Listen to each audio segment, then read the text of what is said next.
gente, tudo bem com vocês? Comigo tá tudo ótimo. E hoje eu vim trazer para vocês um testemunho da minha vida, porque graça alcançada é graça testemunhada. E eu vou dividir esse vídeo em 3 partes para não ficar muito longo. Eu descobri minha escoliose em 2016, quando eu estava mexendo no notebook, quando minha mãe percebe algo diferente em minhas costas. E aí, na época aqui na minha cidade não tinha ortopedista, então tivemos que ir para outra cidade.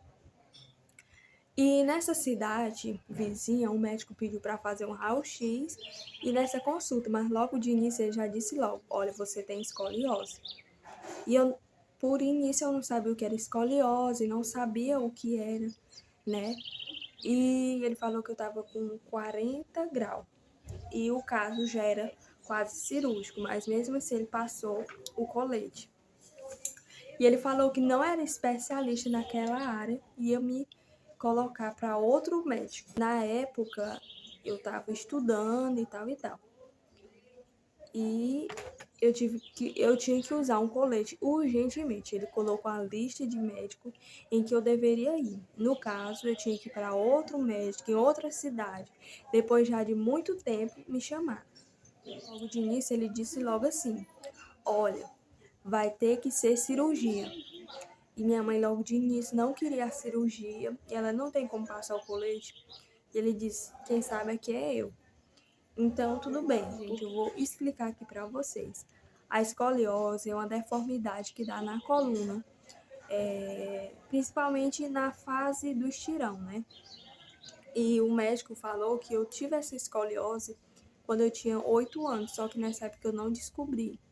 Eu vim descobrir, eu já tinha 12 anos. E minha coluna tava um S, né? E ela pode ser um C ou um S. No caso, a minha era um S. E a escoliose, ela ataca principalmente as meninas. Então, vocês que são pai, sempre estar olhando a coluna dos seus filhos, avaliando algo diferente nas costas dos seus filhos e estar consultando um ortopedista, porque quando a pessoa descobre o grau já está bem avançado, e é como o meu caso. E aí nós fomos para outro médico, porque esse médico que falou que tinha que ser a cirurgia, minha mãe já não queria. Então fomos para outro médico, esse médico já passou o colete, já passou fisioterapia e o remédio. Aí passei muito tempo fazendo fisioterapia e minha coluna crescendo, crescendo. O colete em si nós não tínhamos condição, por enquanto, de adquirir. Fomos pedir ajuda e conseguimos adquirir esse colete. Aí adquirimos o colete. Para vocês terem uma ideia, o colete eu só fui adquirir mesmo em 2018. E eu descobri em 2016, o grau já estava 60 graus. Agora eu vou contar para vocês como foi a minha experiência com o colete. Em setembro de 2018, fomos lá para o lugar, não era nesse lugar que o médico passou, era em outro local. E aí ele passou, mediu tudo aqui e era aquele colete que vinha até o pescoço, o Miyawki. Aí eu fiz a medida, o homem falou, daqui 15 dias você vem aqui para receber o colete. Então tá. Aí fui. Gente, assim, experiência com colete. Quando eu usei, achei muito ruim, porque apertava muito aqui minha bacia, principalmente quando eu usava roupa e colocava a calça, assim, apertava muito. Até hoje ainda ficou um pouco cicatrizado aqui na minha bacia. Aí eu usei o colete, né? Aí nos outros dias eu já ia para a escola. Então foi uma experiência e tanto, porque na minha escola eu era a única que tinha um colete, que usava o colete. E as pessoas, os alunos ficavam tudo olhando, e os meninos perguntando, tu levou um acidente? Falaram que eu tava parecendo um robô, outros falaram que eu tava mais torta. E enfim. E o médico passou esse colete para mim usar 6 meses.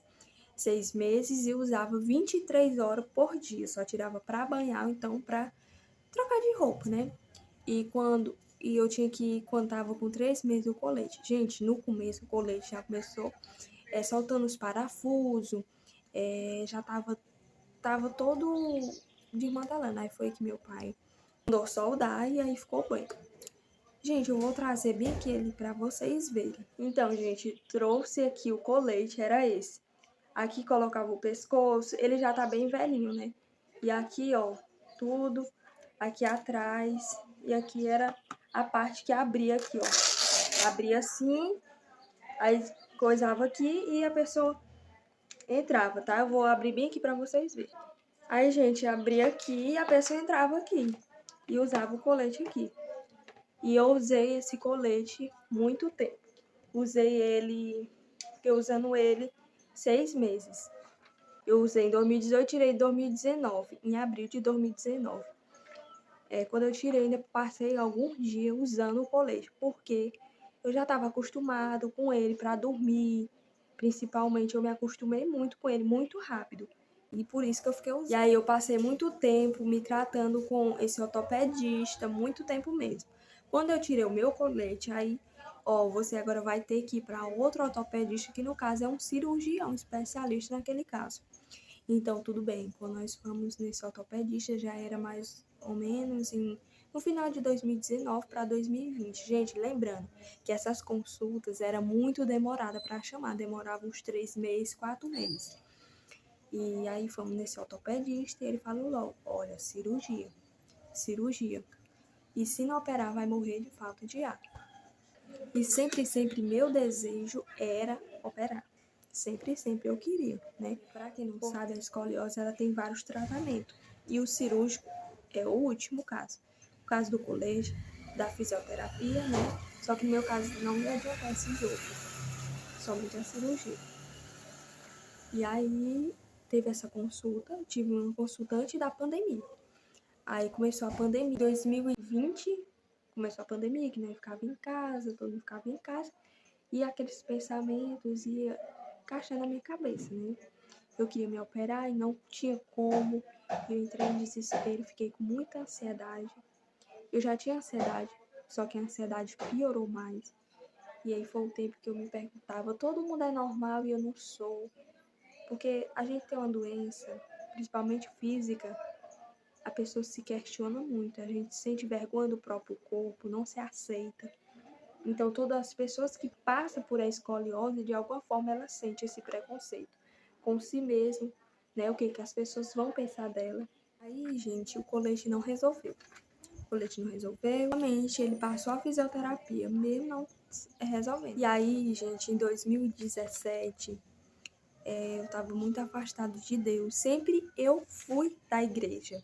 Sempre fui católica, sempre vi minha avó rezar o texto. Eu tinha um Deus como eu aqui na terra e Deus no céu, um Deus bem distante. E eu vivia minha vida desregrada. Eu não sabia o que era o certo, nem o que era o errado, no sentido das coisas de Deus. E foi o tempo que eu entristecia Jesus. E aí a pandemia me trouxe muito desespero. E um dia, sempre quando eu vou ao banheiro, eu tenho o costume de levar álcool. E nesse dia, eu decidi levar. Tinha uma Bíblia aqui, né? Vou mostrar aqui pra vocês. E aí, gente, foi essa Bíblia aqui. Eu até coloquei CVA verde, mas a capa dela é assim. O importante é o amor. E aí ela só tem um Novo Testamento. E eu li ela todinha, gente. Comecei pelo Apocalipse, porque eu sempre tinha a curiosidade de ler o Novo Testamento. E aí foi o tempo que eu comprei a minha Bíblia, minha primeira Bíblia, que eu vou mostrar também pra vocês. Calma aí. Essa aqui foi a minha primeira Bíblia. Ela já tá bem velhinha, mas é porque eu usava muito. Eu deixei mais de usar ela porque ela tá com as folhas bem sensíveis, né? E aí, ó, eu grifava e coloquei essas coisinhas atrás, né? Aqui do lado. E ela foi minha primeira Bíblia e foi o tempo que eu comecei a ler o Novo, o Antigo Testamento. E aí, gente, conhecendo mais Deus, eu lendo a Bíblia, percebia que minha vida não estava configurando com aquilo que Deus queria para minha vida, né?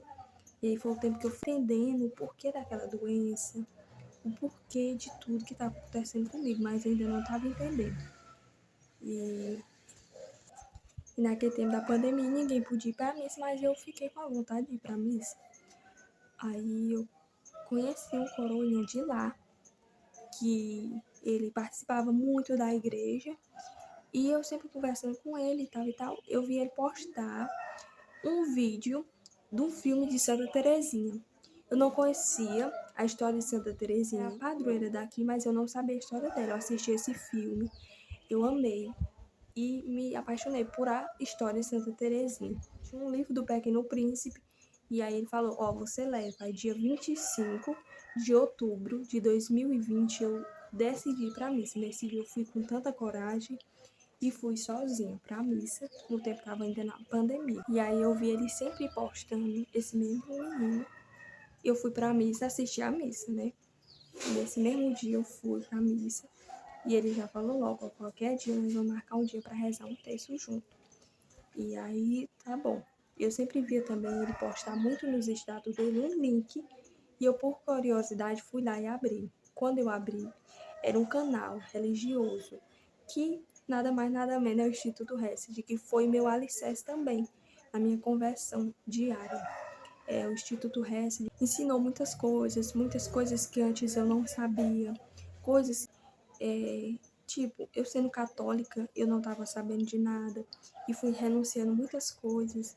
Aquilo que a Fernanda do passado de 2018, 2016 não sabia, agora essa Fernanda estava sabendo o que agradava a Deus, o que não agradava a Deus. E aí eu fui me dedicando mais ainda a Deus. Aí fomos rezar o texto. E eu com a vergonha, porque eu não sabia nem rezar texto, não sabia.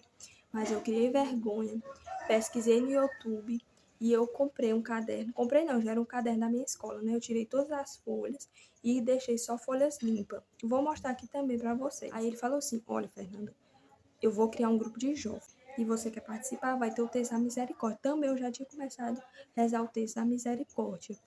E aí eu sim quero participar e tudo e tudo. E aí sempre quando fui para o grupo de jovem, ele contou, ele sempre contava da misericórdia de Deus, de Santa Faustina e desse diário aqui. E aí eu criei uma paixão enorme por Santa Faustina, Jesus misericordioso, e decidi comprar meu diário. E eu li ele todo, aí que eu ia me apaixonando mais ainda por a Divina Misericórdia. E via como a minha vida se configurava para Santa Faustina. E eu criei essa devoção muito grande a Santa Faustina e Jesus misericordioso. Agora eu vou mostrar aqui.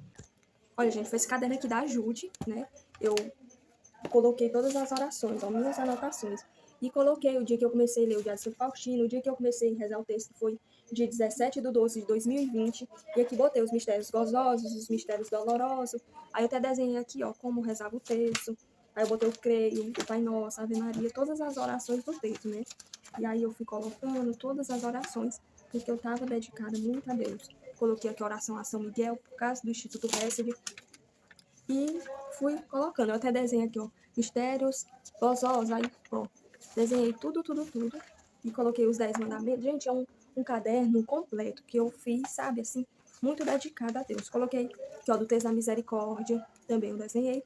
E aqui também tem algumas músicas, né, como és lindo. Então foi um caderno que eu escrevi. E aí, gente, desse tempo pra cá, eu não deixei mais de ir pra missa. Não deixei de ir pra missa, principalmente a dominical, as de quinta-feira, que é a adoração. E foi o tempo que eu me aprofundei mais na igreja.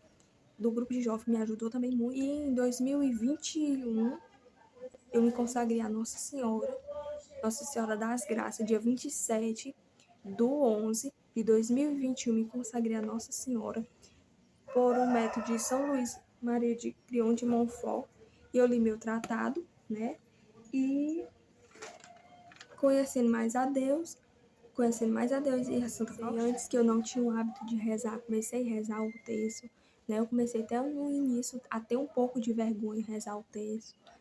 E aí eu fui me configurando, modificando minha vida mais com a de Deus, indo mais para a igreja. E eu fui entendendo o porquê de todo aquele sofrimento, por que estava acontecendo aquilo para mim. Porque muitas vezes acontece um sofrimento em nossa vida e nós não entendemos o porquê, mas muitas das vezes nós estamos tão afastados de Deus, tão longe de Deus, que é obrigado nós termos uma doença para enxergarmos a Deus, assim como muitos leprosos que tinha na Bíblia, né? Muitos enfermos que quando estavam doentes eles enxergavam Deus, né? Então tem até uma frase do Padre Pio que diz: bendito é o sofrimento que te faz olhar para Deus. É mais ou menos assim a frase. Mas foi isso, né? Eu fui vendo a vida dos santos também. Assim, um exemplo muito grande, uma série para minha santificação. Eu sei que ainda não sou santa, mas todo dia eu busco a santidade. Então, é isso, gente. Espero que vocês tenham gostado do meu testemunho. E eu vou gravar as duas partes, né? Que ainda faltam as outras partes, como tudo aconteceu. E caso vocês tenham algum problema, né? Não deixe de ir ao médico, porque é o principal. Acima de tudo, Deus, depois os médicos. E é isso, gente. Tchau!